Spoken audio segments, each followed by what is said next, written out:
Morning, everyone. Thank you for joining us today.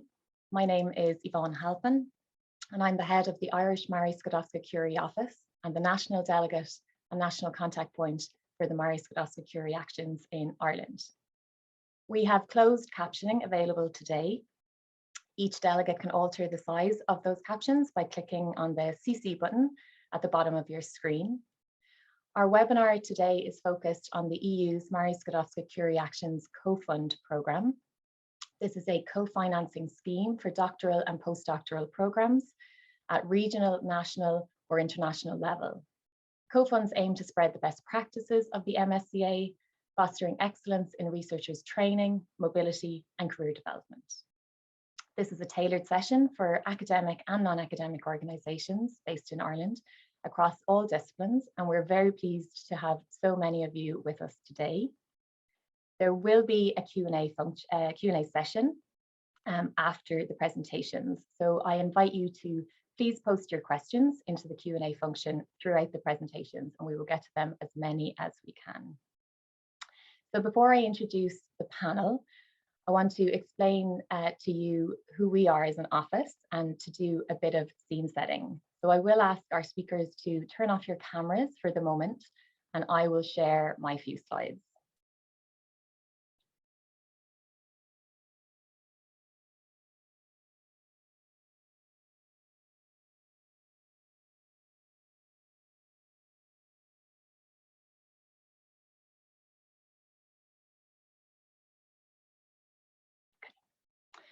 So as I said, I am the head of the Irish Marie Skłodowska-Curie Office.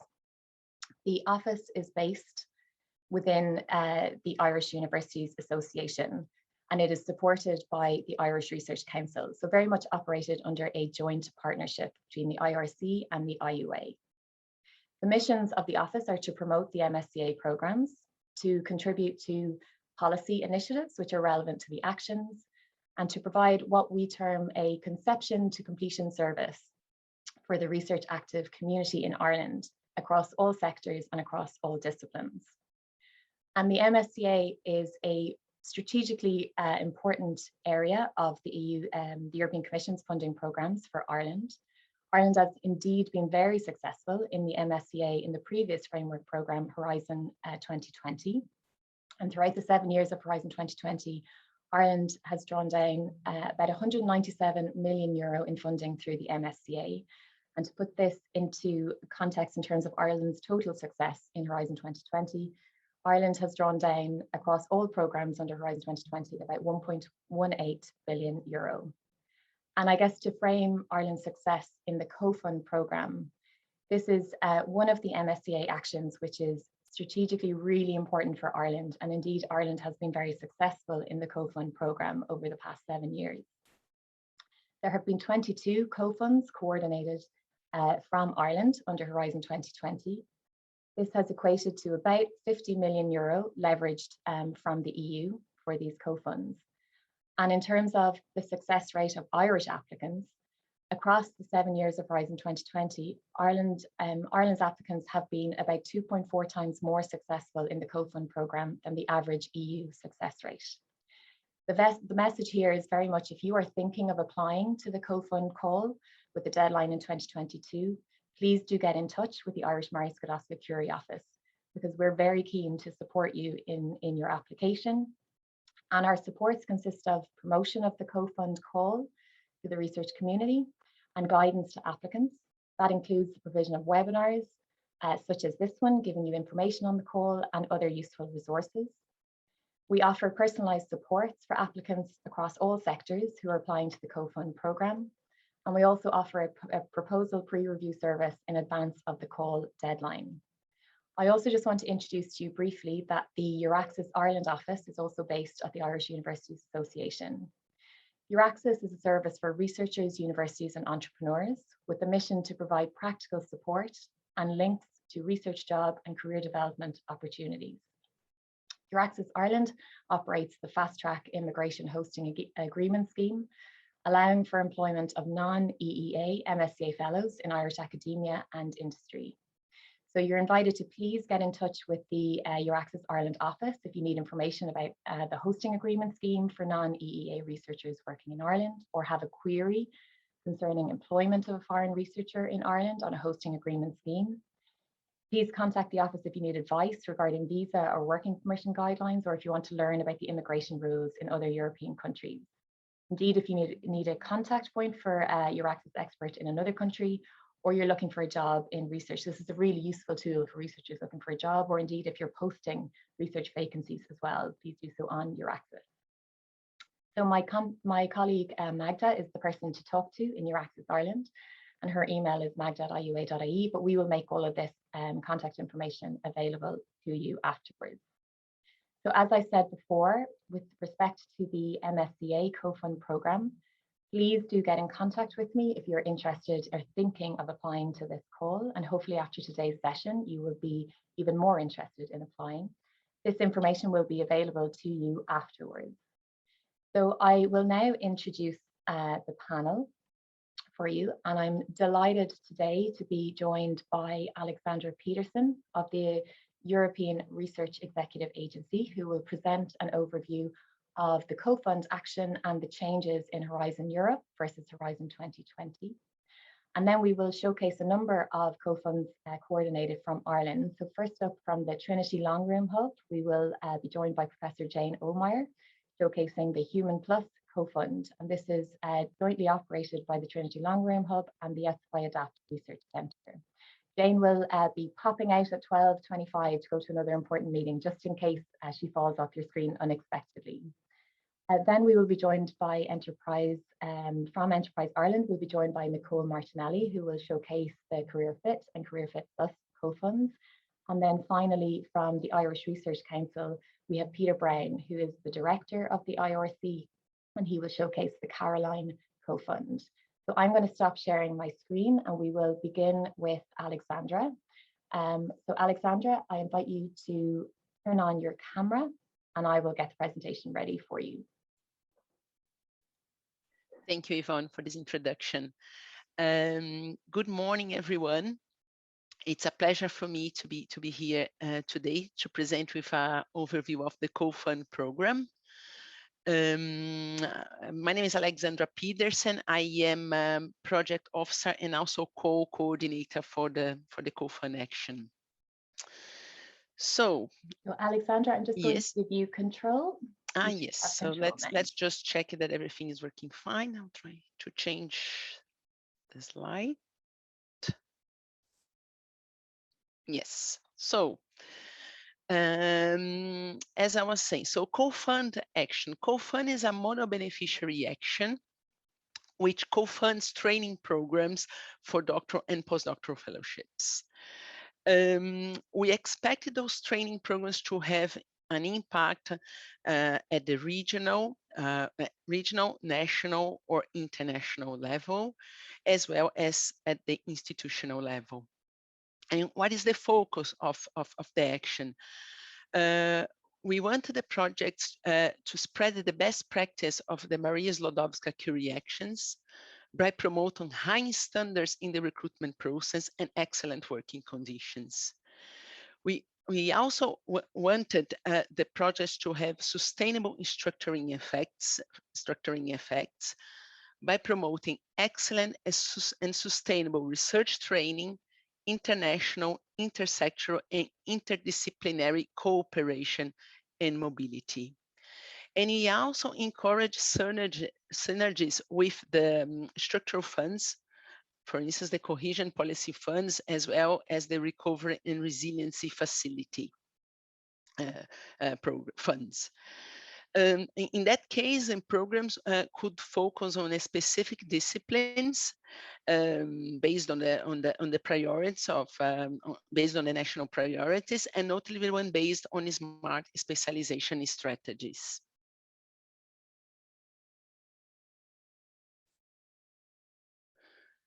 So what are the modalities that we have? We have two modalities. We have the doctoral programs, which offer research and training for doctoral candidates to develop and broaden their skills and competences. And this training must lead to the award of a doctoral degree in at least one EU member state or associated country. The training activities should be based on the EU principles on innovative doctoral training. And we also have the postdoctoral programs. This is more, let's say, more an advanced research and training for postdoctoral researchers. So in the case of postdoctoral programs, the training should develop key transferable skills and competences common to all fields, foster innovation and entrepreneurship, and promote and reward open science practices when appropriate. So who can apply for COFUND?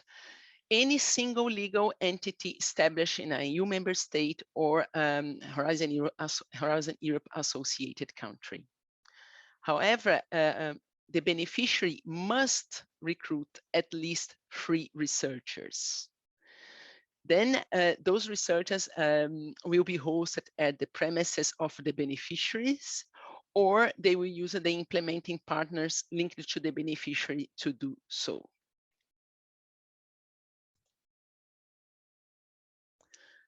So, and what are the organizations that can take part in the training program?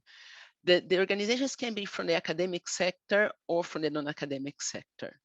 When I speak about the academic sector, I'm talking about public or private higher education establishments.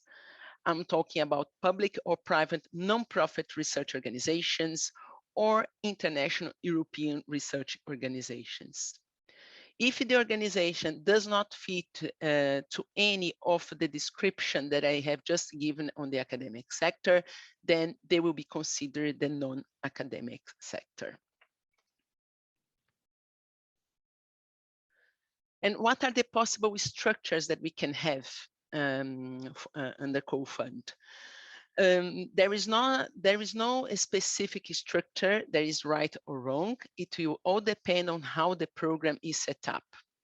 So the first one that you see there, it's called the hierarchical structure.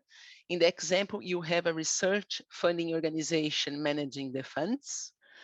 And then you have other partner organizations, universities. It could be in this case that you see a laboratory. It could be private institutions as well. It could be museums, hospitals. Anyway, it can be any organization. It will all depend on the program being set up. And then, of course, you'll be delegating some parts of the program to these partners involved in the program. The second structure that we have, it's called horizontal. So in that case, you have the university, one university as the beneficiary, but you also have some other universities, or it could be some, as I said, organizations also from the non-academic sector, implementing different parts of the program. It could be, for instance, that you have different fields involved in your training program. So you could have one university, for instance, be in charge of doing all the let's say, research related to social sciences, the other doing STEM, and it will depend. This in the case of a bottom-up scheme. And the third structure that we have, it's called single point, where we have just one beneficiary, and this organization will do everything. As I said, there is no right or wrong. It will all depend on how your training program is being set up. With regard to the COFUND, because as I mentioned, we are providing funding to the funders. The beneficiary can receive a maximum of 10 million per call, and that was exactly the same in Horizon 2020, so it remains unchanged.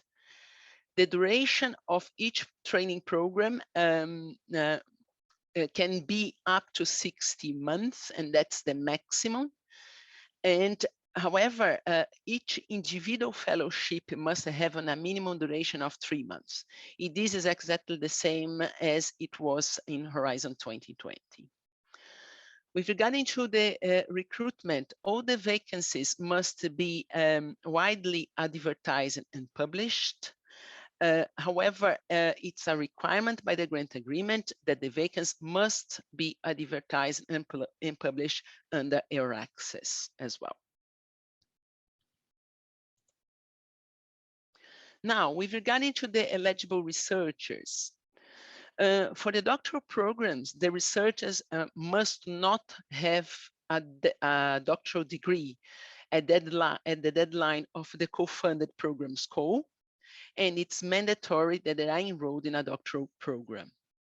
For the postdoctoral programs, the researchers have already a doctoral degree at the deadline of the co-funded programs call. Then they can be of any nationality, so there are no restrictions with regard to that.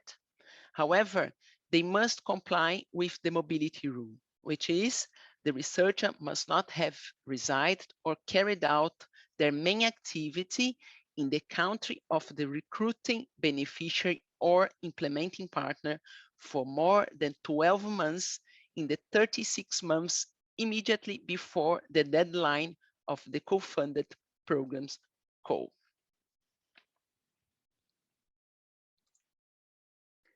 So what are the main differences that we have compared to Horizon 2020? So the first one is with regarding to the researcher eligibility. We don't have any requirement with regarding to the research experience that we used to have in the past.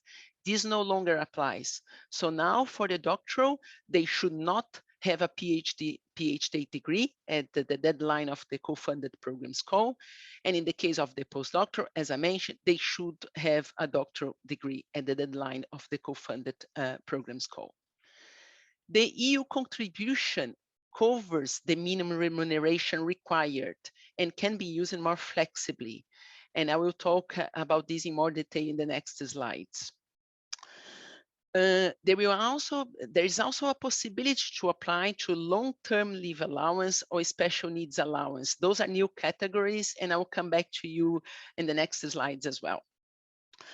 The secondments can last up to 1/3 of the fellowship duration. And another thing that is new as well, we now have the introduction of the MSCA COFUND Seal of Excellence for applications which score equal or more than 85%. So, talking about the award criteria. Well, I'm not going to go very much in detail about the different criteria that you have here, because you have this information in the work program. And you also can have more detailed information on the criteria and sub-criteria in the template for the Part B, which is already available at the Funding and Tender portal. However, I would like to draw your attention here about the weight of the different criterion. As you can see, excellence is, let's say, the more important one with the weight of 50%, followed by impact, there is 30%, and the implementation with 20%. I would just like to draw your attention here for excellence, because as I said, well, that's the more important criteria. And what we are going to be, let's say, really looking, let's say that it's a really core part of the COFUND program here is the selection and the recruitment process. So the evaluators will be instructed to look at the selection and recruitment procedure carefully, among other things as well. But I just wanted to draw your attention that the selection and recruitment procedure must be open, transparent, merit-based, impartial, and equitable. Also, as you see there, the appointment conditions of that are going to be given to the researchers will also be looked at, and that's also included the competitiveness of the salary of the standards of the hosting countries. These appointment conditions for the researchers used to be part of implementation. So this was under implementation in Horizon 2020, and now is looked under excellence, because we really want to make sure that the researchers will get the best conditions possible in the country of the recruiting organization. Then you have other things that will be looked at as well, such as the research options offered by the program, the quality of the research and training program, and as well as the supervision, career guidance, and career development arrangements. But as I said to you, I invite you to go to have a look at the work program and also at the template for the Part B for more details on the different criteria there that will be looked at. Now, with regard to the budget structure and implementation. So, with regard to the budget, now, as I mentioned to you briefly, we have new cost categories. So as you can see there, we now have the long-term leave allowance and a special needs allowance. But those I will come back to you in more detail in the next slides. What I would like to draw your attention here is for the amount, let's say the allowance that that the different programs are entitled to. So as you see in the case of the doctoral programs, the unit cost is 2,800 euros, and in the case of the postdoctoral programs is 3,908 euros. So this is the minimum remuneration required per researcher. This was, as I said, it was not the case in Horizon 2020, meaning that the recruiting organization would have to put a top up to comply with the minimum standard required, but now it's no longer the case. So basically, we provide it with the minimum remuneration. Of course, it can be more than this, but it certainly cannot be less. And this amount includes both fellows and employer social contributions. Okay. Another thing that I mentioned is that this unit cost, which is per fellow month, can be used more flexibly, meaning that we are covering here, as I said, the minimum remuneration, but it does not necessarily need to be used to cover the remuneration. The beneficiary has the choice to use this amount, for instance, to cover researcher costs or training or indirect costs. It doesn't really matter in which category this is used. The only thing that it's important is that the minimum remuneration is respected. So I also would like to mention and draw your attention to this, which is the total budget of the co-funded program. As I said, you have the flexibility to manage the EU contribution more flexibly. However, the evaluators will be instructed to check the total cost of the proposed program, and in particular, the amounts that will be provided for the benefit of the researchers and for the organizations that will implement the program. As I said to you, the conditions, the appointment conditions of the researchers are now looked under excellence. So the evaluators will check, okay, what are the categories which are part of the training program? How much is the researcher being we receive? Is that competitive according to the country where he or she will be recruited?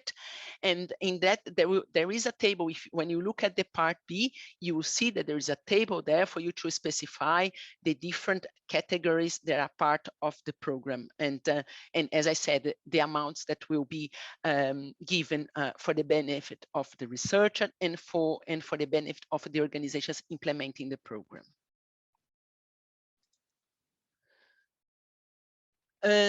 Now, as I mentioned to you, with regard to the new cost categories,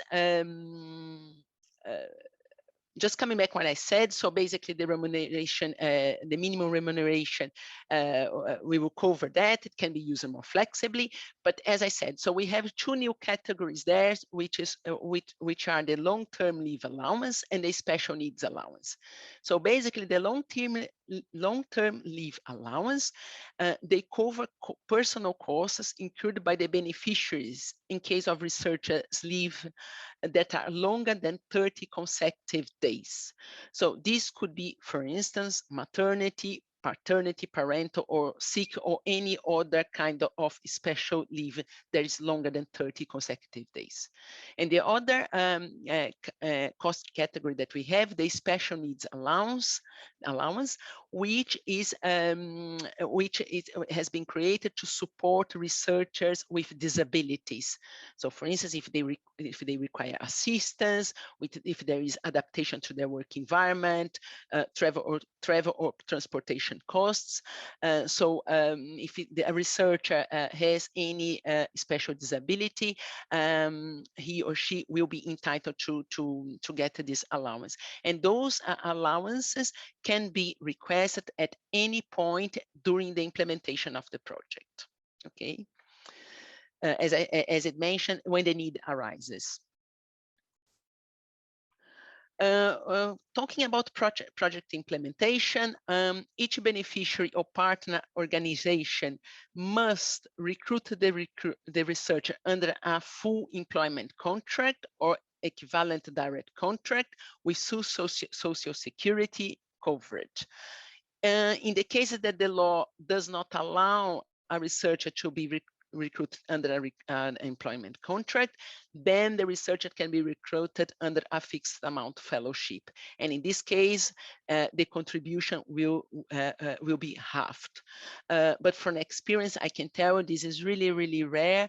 Most of the projects that we have, the programs that we have, are able to recruit the researchers under a full employment contract. But there is always a possibility if the need arises.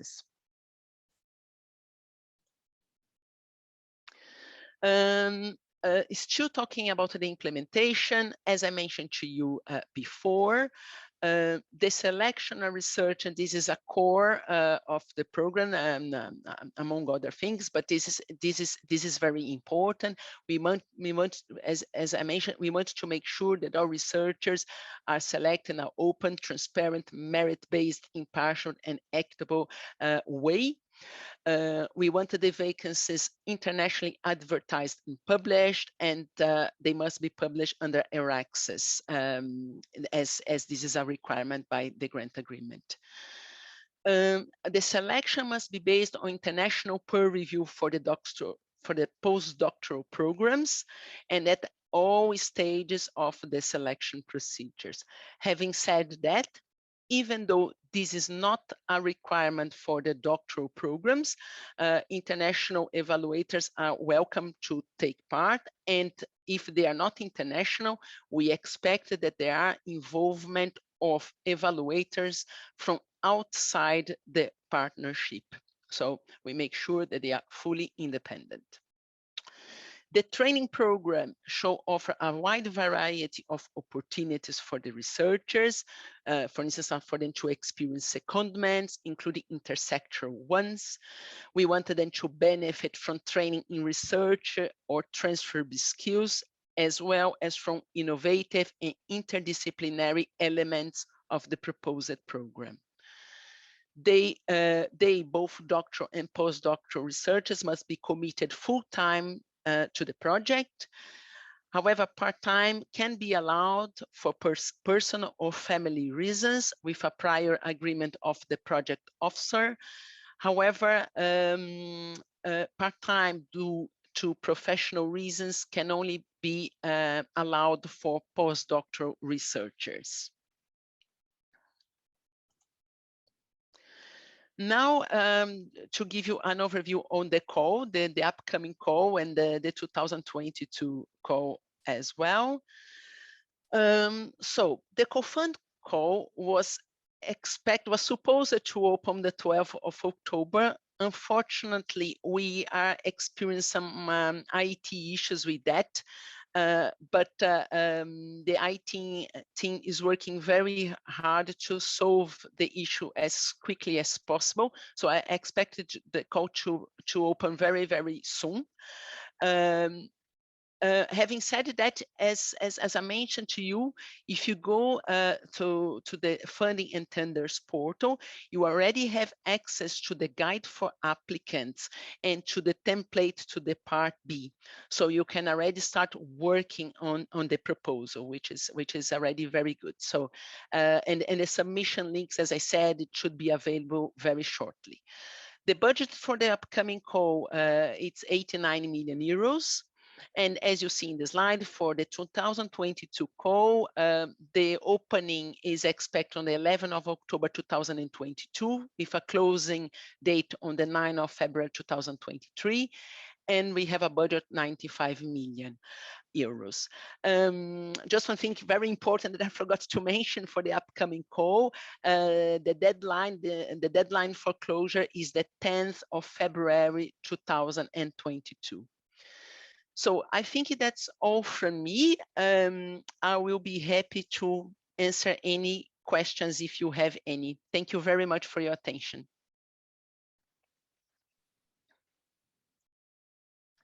Thank you, Alexandra. That was great. A really comprehensive overview of the call.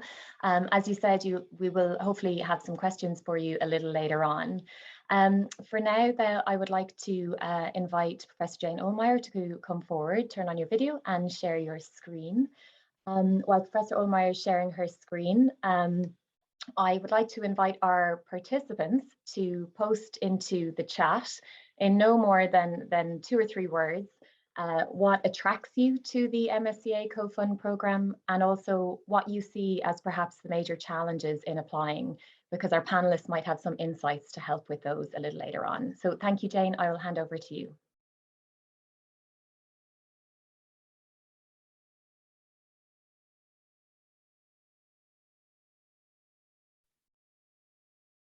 And I think you're on mute, Jane. Yes. You think by this stage we would have mastered the muting and unmuting. Let me just go back to the beginning. So it's lovely to be here. Good morning, everybody, and thanks again for the invitation. I'm here to talk a little bit about the Human Plus program, and I'm coming to this perspective very much as a historian, very much as a scholar working in the arts and humanities, and as the former director of the Trinity Longrim Hub, which is our research institute in the arts and humanities, where we really do a lot of collaborative work with colleagues in the other research institutes in Trinity, including the SFI ADAPT Centre, but it's not the only one. And the Human Plus idea actually came out of another project that I was leading called Shape ID. It's just finished, actually. And it was really about the power of inter and transdisciplinarity and how we can put the arts and humanities at the center of these discussions around inter and transdisciplinarity, because as any of us in the Zoom room who work in the AH space are very aware, we're usually, any integration is usually very tokenistic. I think that is changing with the new program, and obviously we welcome that. But this Human Plus co-fund, as I say, really came out of Shape ID, which wasn't a co-fund, it was a CSA. But we learned a lot about IDR, interdisciplinarity and transdisciplinarity, and we wanted to put it into practice. So that's the first thing. The other thing is we had another successful co-fund, the Trinity Longrim Hub Fellowship co-fund, where we'd been able to bring over 9 postgraduate fellows over the course of 3 years, but it was really quite a modest co-fund, whereas the Human Plus one is much more ambitious. So that's just a little bit of context, but it's important because it gave us confidence to do it. I think that issue of confidence, especially for colleagues who aren't used to this program, is actually something that we might want to come back to in the Q&A. So let me say a few words about Human Plus. It's a 5-year program. We believe that it's a fairly unique approach that we are taking here, in that it combines, training. Let me just go back again. with an opportunity for our scholars to really work in a meaningful way with colleagues in the world of computer science, but also with industry and enterprise. We wanted to build up a cohort of experienced fellows. So by the end of the program, we will have attracted 18, each of them spending 2 years with us. And we hope that at the end of their 2-year fellowship, their 24 months in Trinity, they will understand, if you want, the technology, but as well as the humanistic principles. The final point about it is we want it to be truly interdisciplinarity and intersectoral. So as I alluded to a moment ago, all too often the arts and humanities are there in a very tokenistic way. That the Parsons noses, they're brought in for dissemination. They're not actually equal partners where there's true reciprocity in collaboration. And we really want to do this differently. We also were very excited by the opportunity to work with industry, and our colleagues in the SFI ADAPT program have a huge amount of experience of doing that. So we've been able really to learn from their experiences in a very, very, I think, exciting way. The objectives of Human Plus are what you would expect and very much in line with what Alexandra has just been talking about. We want to develop a world-class centre for the human-centric research on technology. In other words, it's about putting the human experience at the centre of technological development. Obviously, we're doing this in the context of the fellowship programme. But we hope that out of this will come much stronger partnerships and collaborations between arts and humanities and enterprise. It'll be the beginning of a journey, and that we'll also be able to create these opportunities for enterprise partners to really have very significant input into the training of our fellows as we address real world, real life problems. So I'd like you to meet our first 3 fellows. We're absolutely thrilled. They joined us in September. So we have Xiao, Nicola and Kata, and a 4th one will join us in January. And basically, Xiao is working on the technological strand of Human Plus, where she's coming at it very much from the perspective of a computer scientist, but very keen to engage, obviously, with the humanistic perspective. And then our other 2 colleagues are coming at it very much from the perspective of humanists who want to engage very much with technology. I mean, it's been a fantastic, we had very, very, very high quality applications. So it was actually very hard to, I mean, just the quality was so wonderful, but we're absolutely thrilled with our fellows. In terms of the approach that we're taking, obviously, this gives you a sense of the life cycle of the fellowship. We're very much in induction mode at the moment, but transferable skills training goes across the 24 months, as does this thinking about the personal career development plan of each of our fellows.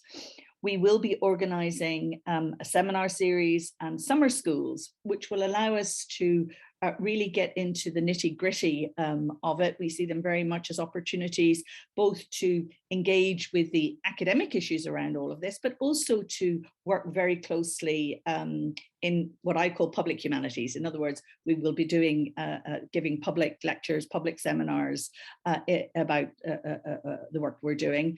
And then we've got these future labs, and the future labs are very much focused on real world issues and problems. We're in the process of defining them at the moment, and we're doing this very much in partnership with enterprise. So it's a watch this space on that front. Applications for Call 2 are open. So any of you in the Zoom room who are looking for an opportunity, either coming at it from an arts and humanities perspective and wanting to engage with technology, or from a technological perspective and wanting to engage with arts and humanities, please check out the website.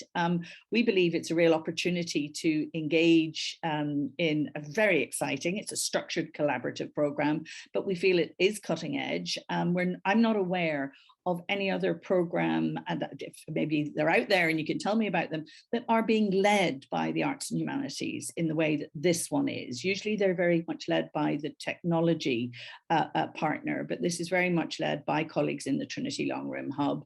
And it does, of course, have this 6-month enterprise secondment.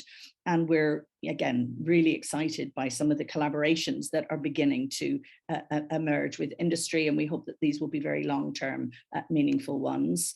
And actually, that's it. I do want to close, though, by just saying the challenges, because, of course, while the opportunities are huge, and they really are, and we can see great possibilities, there were many challenges.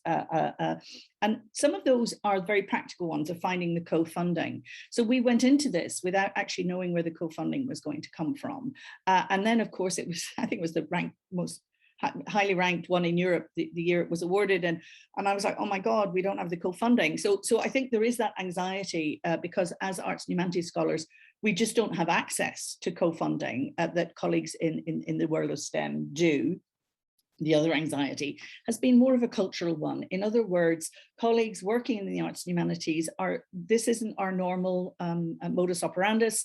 And so whether it was, collaboration and meaningful collaboration, which is truly reciprocal with computer scientists and engineers, that has been a journey for us, but also working and engaging with enterprise around sort of real world problems and issues. I think it's been a bit of an issue at the arts and humanities end, but also at the enterprise end.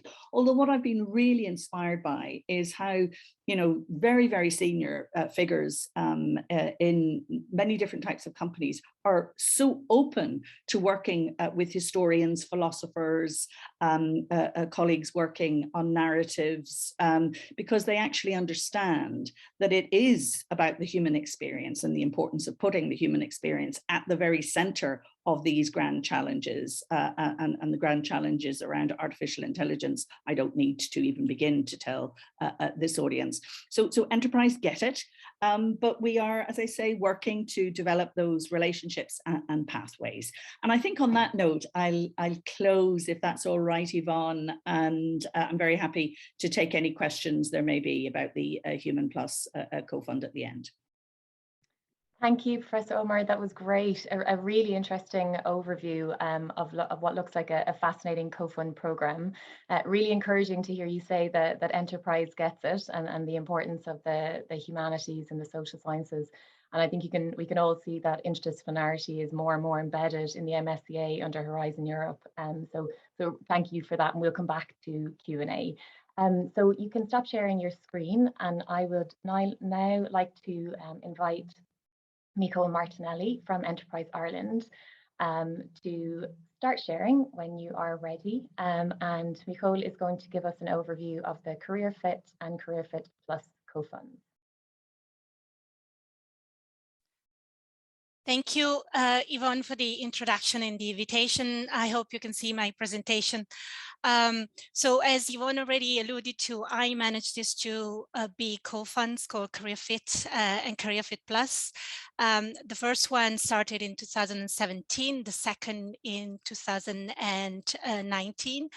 And they're very similar with a couple of nuances. As mentioned, they're both managed by Enterprise Ireland, which is the government agency in charge of helping, supporting and growing Irish companies in the international markets and to help them innovate.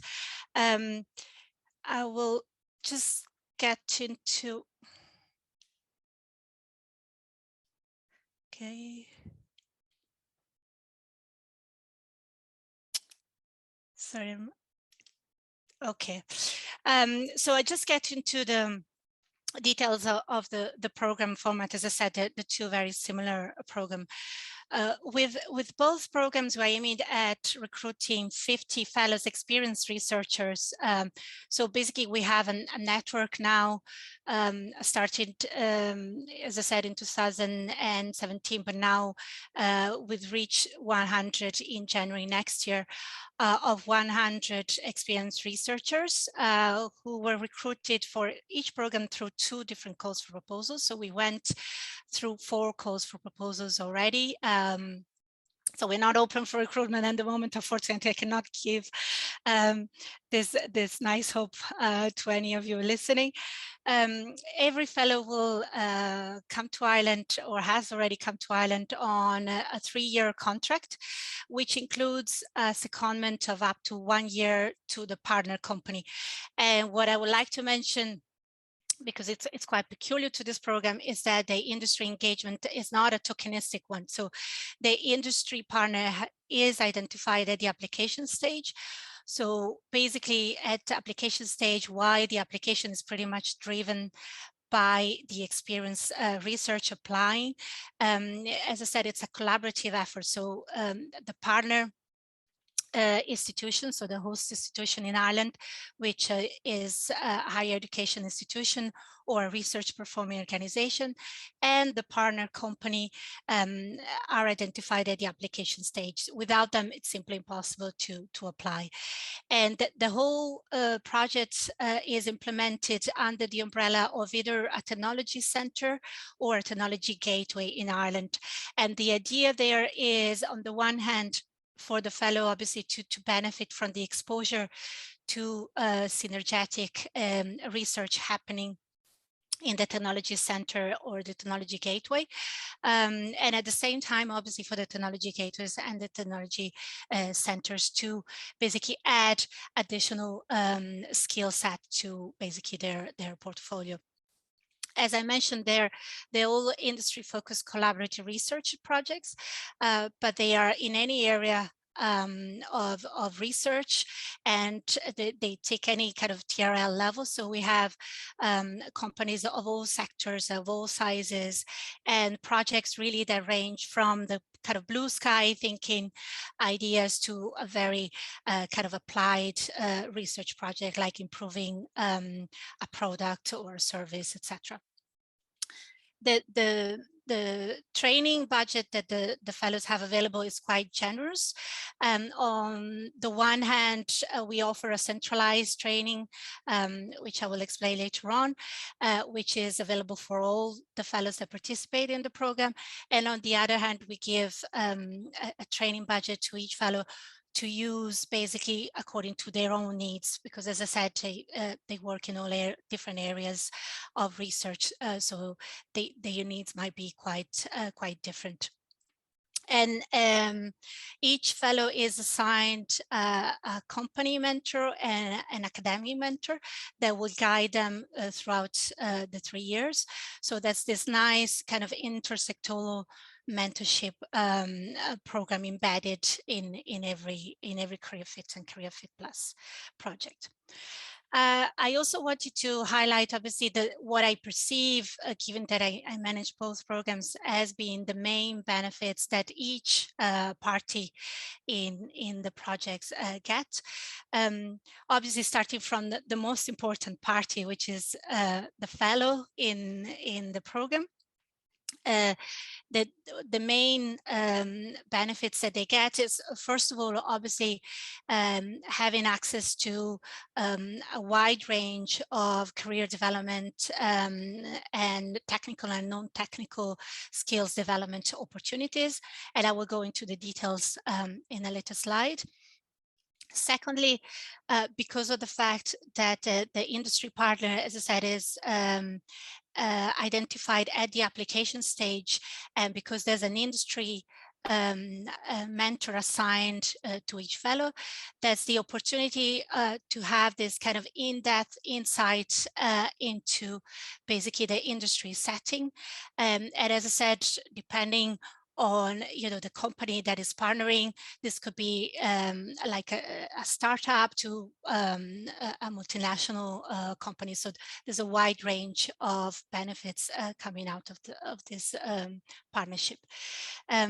Thirdly, is the fact that because, as I said, each project is associated with a technology center or a gateway, there's this opportunity of basically being exposed to a wide range of synergetic collaborative projects that are happening within the technology center or the gateway.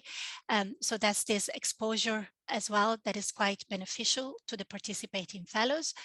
Obviously, like I guess in most cases, they have the opportunity to publish, but also to file patents, protect their IP, etc. And finally, because we have a wide network of fellowships funded under these two programs, our fellows are literally part of a wide community of like-minded individuals who are coming to Ireland around the same time for about the same timeline, and so I'm always happy to connect them and for them to get connected, because a lot of interesting opportunities come out of this informal network as well. As I mentioned earlier, what the technology centers and the gateways see as being the main benefit of participating in the program is, on the one hand, having new projects and new skill sets associated with them, and also the opportunity to attract new partner and members to their centers. The participating companies find it very beneficial, first of all, to kind of fill the skills gap that quite a few of them are facing. So basically, we're literally injecting talent from abroad. Secondly, they have the opportunity to work on a collaborative project, which obviously they're happy to. And thirdly is the fact that we kind of remove all the red tape from them, so they're actually participating in a EU-funded program, but without having to have any, if you like, reporting requirements or keeping timesheets or stuff like that. So they're quite happy, as I said, not to have to deal with this, because we are doing it for them. And finally, from an Enterprise Island perspective, which is the starting point, if you like, so why we do this and we will keep doing this, is the fact that the program we have designed, as I said, with very few different nuances, kind of ticks all the metrics and the priorities that we have set ourselves. So it takes our kind of innovation, regional development agenda, entrepreneurship, competitiveness, skills response, and diversification. So we're quite happy, and we will continue to be supporting programs like this. I mentioned earlier, like the wide range of training opportunities that our fellows have access to through the Career Fit and Career Fit Plus program. I've tried to put them all in one slide. Obviously, as I said, because our fellows work in different areas of science, and because we give them to some extent the freedom to design their training package on a yearly basis, really based on their own needs, and at the same time under the guidance of their two mentors, there are plenty of opportunities. So I've tried to capture it, I would say, most of them in these slides. And as I said, they range from kind of the general centralized training events that we organize, mostly around commercialization of research, protecting their IP, or funding opportunities, future funding opportunities to capitalize on their Career Fit or Career Fit Plus research results, etc., to more kind of specific scientific trainings that they might have themselves, as I said, organized, like how to basically run a specific lab equipment, machinery, etc., or even kind of work on kind of soft skills or non-technical training needs, but really based on their own specific needs, and trying to put everything in place to get them to the next stage in their career. And then finally, I've been asked to kind of share a few, if you like, tips from our 2 rounds of successful applications. Now, having said that, obviously the caveat is that now we are in a new program, which is the Horizon Europe program. So there have been some changes, obviously, in the work program. But I would definitely start from reading the work program carefully. I think Alexandra's presentation was pretty telling in terms of highlighting the importance of having a careful read of the work program, and then always trying to kind of go back while you're writing your application and check back with the work program and see whether everything is covered. The second is really time, as you know, with everything. It's really like time, the pace of your application carefully, and although it is probably very difficult to take on, but like really save the last few days just for a more general review, etc., rather than really the writing part.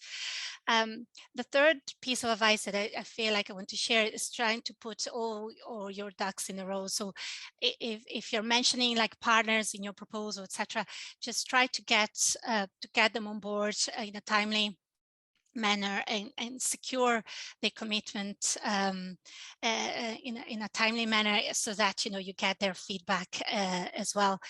And obviously, talking about feedback, I think it's really crucial to get your proposal reviewed by a number of different experts in different areas. Obviously, I always find it beneficial to get the input from our national contact points, because it is quite beneficial and enriching, but also like other really maybe people in a completely different area of work to give their feedback, so that they will share their point of view and maybe the point of view of an evaluator who has a completely different background than yourself.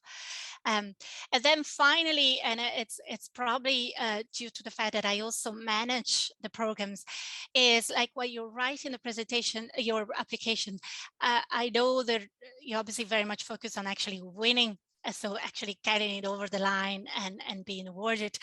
But it's always good to actually think how it's going to be implemented later on, and whether your writing in the application is actually realistic, and the people who will actually implement it will be able to follow everything that you have inserted in your application, if you're not the one managing it as well. But it's really important, otherwise you spend an awful amount of time trying to redress what you have included in your application, and it's not really realistic. So that's it on my side. I just wanted to share obviously the websites of the 2 programs, and I'm pretty sure Yvonne will share the contact details in case anybody wants to get in touch directly. Thank you very much. Thank you, Micol. That was great. So you can stop sharing your screen, and we will invite Peter Brown from the Irish Research Council to share. But Micol, thank you for that. I was really struck by one thing, that the MSCA and the COFUNDs, the bottom-up nature of them, is a great way for addressing skills gaps in particular sectors or in particular organizations. And of course, you're removing an element of red tape as well for companies. So that's great. Over to you, Peter. Thank you, Yvonne. Can you hear me? Yeah, we can hear you, and we can see your slides. Great, and thanks for the invitation to present, and very, very happy to do so. So I'm going to speak a little bit about Caroline, which is Collaborative Research Fellowships for a Responsive and Innovative Europe. So Caroline is a postdoctoral fellowship program co-financed by the IRC and the European Commission under H2020. MSCA COFUND. So it's very much, it has been at the upper end in terms of the budget and the number of fellowships. So 50 fellowships over 3 calls. And we're kind of at the tail end really of Caroline now. but a very significant program involving a budget in the region of 10 million between the domestic and EU funding. So I mean, Caroline is Caroline was set up to support suitable, highly qualified, experienced researchers in any discipline to conduct research relevant to the UN 2030 agenda, and in doing so engage in international collaboration with NGOs or international organizations, and to benefit from intersectoral and international mobility and avail of the relevant training, career development opportunities, and of course to increase the chance of gaining a future senior research position, whether in academia or not. And I suppose the Caroline, I suppose, is one of a number of COFUNDs that the IRC has been lucky enough to get. And in fact, we've been successful again with Dorothy, which I might mention at the end. And I also just want to acknowledge, in addition to myself, leading the development of the proposal was Ivana Bryan, who now works in THEA, but also Catherine Halbert assisted us from Halbert Research. So very much a team effort. So I suppose we were trying to do something a little bit different with Caroline. In terms of looking at the Sustainable Development Goals, and I suppose looking at how research can hang on that framework. And we were very, I suppose, cognizant that at that time in Ireland, there had been no real research program hanging on the Sustainable Development Goals. So it was something we were very excited to do. And I believe it was the first research program that explicitly, I suppose, explicitly spoke to the SDGs. I think obviously key to the SDGs is also the role of international organizations and not-for-profit organizations, NGOs, in actually helping to make the UN Sustainable Development Agenda a reality. So that was the other key element of Caroline. In addition to speaking to the UN Sustainable Agenda, to speak to the intersectoral piece by linking the research program and linking researchers with international organizations and non-governmental organizations. So that was very much, I suppose, the key offering of Caroline, which was very, very innovative at the time, I think, and also informed Coalesce, another funding program of ours. And I think it strongly, it strongly resonates with the three I's, the 3I principles of MSCA COFUND. So the international mobility, the intersectoral mobility, as I've discussed, and of course the interdisciplinary mobility. And Jane has spoken, about the role of the arts, humanities, and social sciences in COFUND. And I think it was very important for us to choose a framework where there was parity of esteem between different disciplines, including the arts, humanities, and social sciences. And as you can see from the UN Sustainable Development Agenda, there is something in here, I think, for all disciplines, from STEM right through to the arts, humanities, and social sciences. And that was very important, and I think absolutely key to the success of Caroline. And I think, we would have, I suppose, networked as much as possible with international organizations and indeed NGOs when we were putting together the proposal to get their feedback. And there was very much a lot of enthusiasm for creating that intersectoral link through Caroline between researchers and international organizations who are absolutely on the front line in relation to the Sustainable Development Agenda. So the program comprised of international fellowships, which was 30 fellows and 3 years, hosted by an RPO in Ireland with an academic mentor, and then an outgoing phase with a partner NGO, our international organization outside Ireland, and then a return phase of 1 year. And I might mention the optional placements in a few moments. And then the other aspect of the program was Irish fellowships, comprising 20 fellows, 2 years, hosted by an RPO in Ireland, where researchers were coming into Ireland to work with an NGO or international organization based in Ireland. And again, optional placements were very much part of the mix there. And I think, you know, I think the focus on NGOs and international organizations is very important. We know that NGOs are absolutely on the front line in terms of practice, but also have a huge role to play in policy. And of course, for instance, the United Nations, so have a huge policy role. And then there are also European interest organizations which have a strong research focus, such as CERN. So in choosing to integrate this approach within Caroline, I suppose we were providing a huge range of opportunities for applicants to work with any of these types of organizations who varied, I suppose, to a degree in their research intensity. And I'll just give, there are just a few examples of the kind of, sorry, just give me a second. Just trying to move my screen here. Yeah, the kinds of organizations that we're very much thinking of when we were putting together Caroline. So examples of international NGOs such as Amnesty, Greenpeace. Sorry, for some reason my screen is not moving. Moving on. Can you help, Yvonne? Yeah, I've lost control. Oh, there we are. There we go. Then in terms of international NGO, in terms of international organizations, of course, the United Nations with various divisions, the World Health Organization, the International Labour Organization, UNESCO, IOM. So they're the kind of organizations that are very much targeted for the program.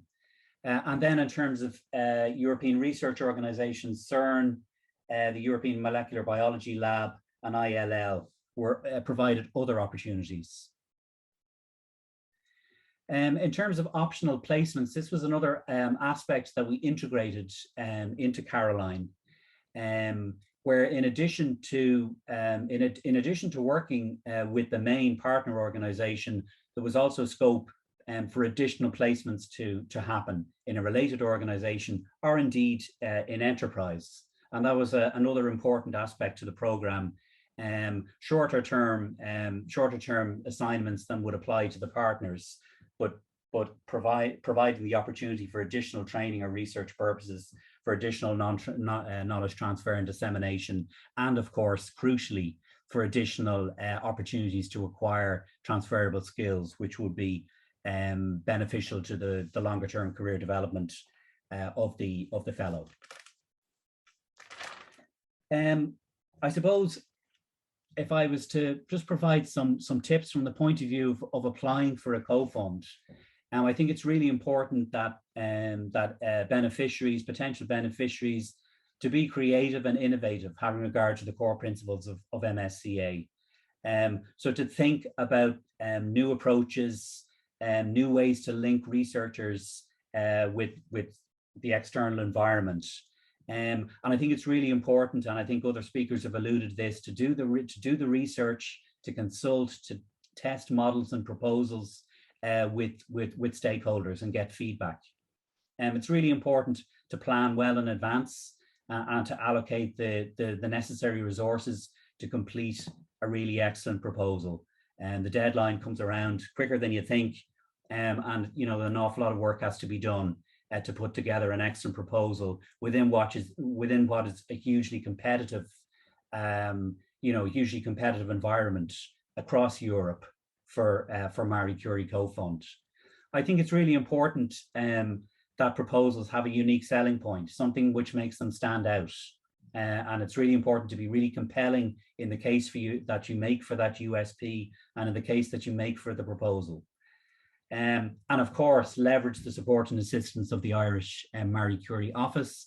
And another important tip is that the Enterprise Ireland makes coordinator support grants available. The IRC availed of that when we were developing Caroline, so avail of that support. And of course, as I've said, it is highly competitive. And if the proposal is not successful first time round, don't give up. Look at further developing the proposal, or indeed, perhaps coming up with a new one. I want to just give a a shout out for Dorothy, which is our new co-fund, which we were, really privileged to be awarded by the Commission, and it was one of the highest ranking proposals within Europe, which we're really proud about. And indeed, I want to pay tribute to Chiara Loda, who's now actually working on secondment in the IUA from the Council, who was involved in drafting, led really the drafting of the Dorothy proposal. And it's the Dorothy co-fund is a tripartite collaboration between the IRC, the Environmental Protection Agency, and the HRB. So I just wanted to give a shout out for Dorothy, which and the first call under Dorothy will be issuing soon. So thanks for listening, and happy to answer any questions. Thank you so much, Peter. That was great. You can stop sharing your screen there. Great to see, actually, you highlighted the importance of research informing policy, and I think we've all seen that through the pandemic, the importance of that. So I will invite all of our panelists to turn on your videos. We have received some questions, which is great. So thank you to all of you who've submitted questions through the chat and the Q&A. Jane, if you are still with us, I might start with you because I know you will be jumping off soon. Jean Cahill has asked if you could explain a little bit more about the co-funding element for the Human Plus co-fund, in brief, I guess. And what sort of co-funding did you identify in the end? Was it cash or in kind, for example? Great question. So there was some in kind, but most of it was the cash part. The in kind part's easy. The cash part is more difficult. Now, the SFI Adapt Centre had a new grant from SFI, so was able to use that for match funding. So if you want 9 of the 18, the co-funding was coming in part from the SFI money being leveraged. The problem came with the arts and humanities because we simply do not have those sorts of grants that we can leverage. And so we did 2 things. The first thing is we thought we would really like to invite enterprise to directly co-fund. And this is an ongoing conversation, but the one that is in the public domain is Accenture. It has come on board as a partner, and we're absolutely delighted that Accenture then is co-funding at least 1 fellow this year. There are a number of other conversations that are in train, Yvonne, and we were very clear if it could be with enterprise, it could be with a cultural organization, it could be with a government department. It all depended on the nature of the, obviously the fellow. And this is where it gets tricky because you can't actually approach a potential co-sponsor until you know who your fellow is. It can't be the other way around. It's a bit of a chicken and egg. And this is where we are, is in this process of negotiation. So as I say, the Accenture one is over the line. We're very hopeful that the other 3 AH, so there are 3 AH co-fund fellows this year, that the other 2 will also be sponsored by either enterprise or by, as I say, an NGO or a government department or a cultural institution. However, we had to have a plan B if that didn't happen. And we were very fortunate that Trinity basically made a pot of money available that allowed us to underwrite this. So, but that is the tricky part. And this is where the co-fund is not attractive to colleagues in the arts and humanities who don't have access to this, and it certainly has been an interesting journey for us, but that's how we've negotiated it. And obviously fingers crossed that we can continue to participate in the programme, that the co-funding will come through, and that we won't have to draw on that Trinity backup plan. Let's see. So I hope that answers the question. Thank you, it does. And actually you have indirectly answered a question that came through from registration as well, Jane, so thank you. There was a question on if we could provide some examples of the co-funding. So I think you've just described that co-funding can come from agencies, from enterprise, from universities, from civil society organizations as well. So a range of sources. Alexandra, I might come to you. There have been a couple of technical questions come in. So the first of those, they're both related to the budget actually. The first of those is asking whether the long-term leave allowance and the special needs allowance need to be provided by the beneficiary if the EU Commission's contribution cannot exceed the 3980 for the postdoctoral fellowships and the 2800 for the doctoral program. So perhaps you can clarify that these are applied for during implementation. Yes, so thanks, Yvonne, for the question. So as I said, those new categories can be requested anytime during the project implementation. And this is an extra amount that will be provided by the beneficiary. Of course, that as I said, when you request this amount, whether it's for long-term leave or for the special leave for researchers with disability. This is new to us, so I cannot give you details how it's going to be done, but certainly will be assessed to see, we'll check whether there is really a need for that. This in the case of researcher disability. Of course, you have to check whether there is really a need and it's there, and should the need be there, this is going to be provided, and there are some specific amounts defined there. Okay, so it depends on the situation of each researcher. So that's for the researchers with disability. For the other one, for the long-term leave allowance, so as I said, it's any leave which is longer than 30 days, and this is an extra thing as well. So normally the researcher will get that amount, which covers the minimum remuneration. And then if there is a case of a leave of more than 30 days, then the beneficiaries will request that to us. And if that's the case, then it's an extra thing that will be provided. I don't see why it should, unless it's less than 30 days, of course, then the beneficiary will not receive that. But yes, I hope I have answered the question. Yeah, thank you. And as you said, the specific details of that are contained within the work program for 2021. Indeed. Alexandra, the second question there. So previously, the COFUND budget was divided into categories such as living allowance, mobility, family allowance, RTN, and the management costs.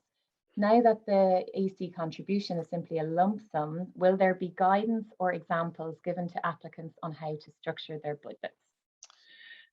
We will certainly not going to give examples on that, because I said each program is just unique. The beneficiary, the applicant has the flexibility to set up their own program. However, as I mentioned, there will be this table, which is the total cost of the program, the budget table there, where the applicants needs to specify all the different categories which will be part of the program. And that the evaluators will be taking this into account and check whether there is that's feasible and it's credible as well. In the case of co-funding, in the case that you have institutions implementing the program, and then this is known already at the proposal stage, that you will be providing some contribution, there should be letters of commitment, because the evaluators will have to see, as I said, whether this is credible, and it has to be convincing to the evaluators. So no, for the examples, the answer is no, we will not provide the examples. And guidance, I think all the guidance, as you said, Yvonne, there is information in the guide for applicants for sure, so you can have information there, but there is also a lot of information in the work program as well. So, and as I said, there's no right or wrong or black or white, so it very much depends on the program being proposed, on the research training program being proposed. Yes. Okay, thank you, Alexandra. Micol, we might come to you. So as you showed throughout your presentation, intersectoral collaboration is a central tenet of the MSCA across all of the MSCA actions, and very much features strongly as you've shown us in the Career Fit COFUNDs. Do you have any advice for applicants who want to approach industry, and I guess how they should sell the opportunity and the benefits? You touched on it in your presentation, but if there are any other, I guess, words of wisdom around approaching them when you're leading up to an application or preparing an application, that would be helpful. Yeah, thank you for the question, Yvonne. Yeah, as you mentioned, I've already kind of alluded to at least what our language is in terms of communicating to companies and the benefits that they will get out of this program. Obviously, they need to see, because it's an additional activity to what they're already doing. Obviously, they need to see that there's something that they get out of it. So it's a matter of basically speaking the language and kind of being empathic in terms of understanding what their point of view is. And secondly, as I said, making it easy for them. They simply probably they don't have in-house somebody looking after EU funding and reporting and stuff like that. So it should be as easy as possible for them to participate in the program. Obviously, at the same time, it's important to be fully transparent. So to kind of lay on the table all the different aspects of the program, so that first of all they understand the philosophy and they kind of share it, so that you don't have any, I feel like, bad surprises later on in terms of managing expectations. And secondly, obviously, you want them to come in with a collaborative, truly collaborative spirit. So that's, again, equally important. And again, trying to approach them, in a timely manner. Like, nobody wants to be given, something to decide on last minute. So again, it's something interesting, but we see, like, we've had no issues, to be honest with you, in having companies interested in the program. The most challenging part was actually to find the excellent candidates for them. So as probably Peter mentioned, like, there's so much competition at the moment to get this talent, to secure this talent. So it was as I said, we didn't find any difficulty in finding the companies who wanted to participate. And they saw a benefit, definitely, in accessing this pool of talent. It was more a matter of attracting the talent to apply for our calls. Thank you, and that's it. I think early and active engagement as well, isn't it? But as no last minute add-ons, because people see through them. I do want to come to Peter on a similar note. But really quickly, Jane, before you run out the door, any quick advice for applicants about who are new to the interdisciplinarity, or even directing them to where they could start? Well, thank you. It allows me to plug the toolkit that we developed on the on the basis of our Shape ID project, and it really is aimed at colleagues who want to engage as the parity of esteem. Peter said it, but as equal players. I would encourage them. It's available on the Shape ID website, and maybe we can drop that into the chat function. That's a great place to start. And that's for anybody interested in interdisciplinarity, but it's very much geared at the arts, humanities, and social sciences. I want to pick up, though, on the talent piece, where we found we had no problem attracting huge talent at the AHSS end. Where we had an issue with attracting talent was at the computer science technology end. So I think when it comes to talent, it depends on where you're looking for. Now, I would say that's a great opportunity. And I'd love to see Ireland be much more inclusive and welcoming of AHSS integration in the COFUND program. But those of you who are in the Zoom room, obviously our Human Plus call is live and open.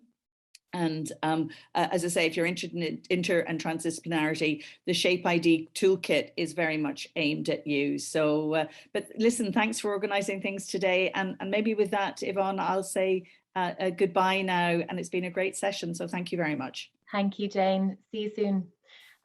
So Peter, I might just come to you then on a similar note as to what we just discussed with Micol there.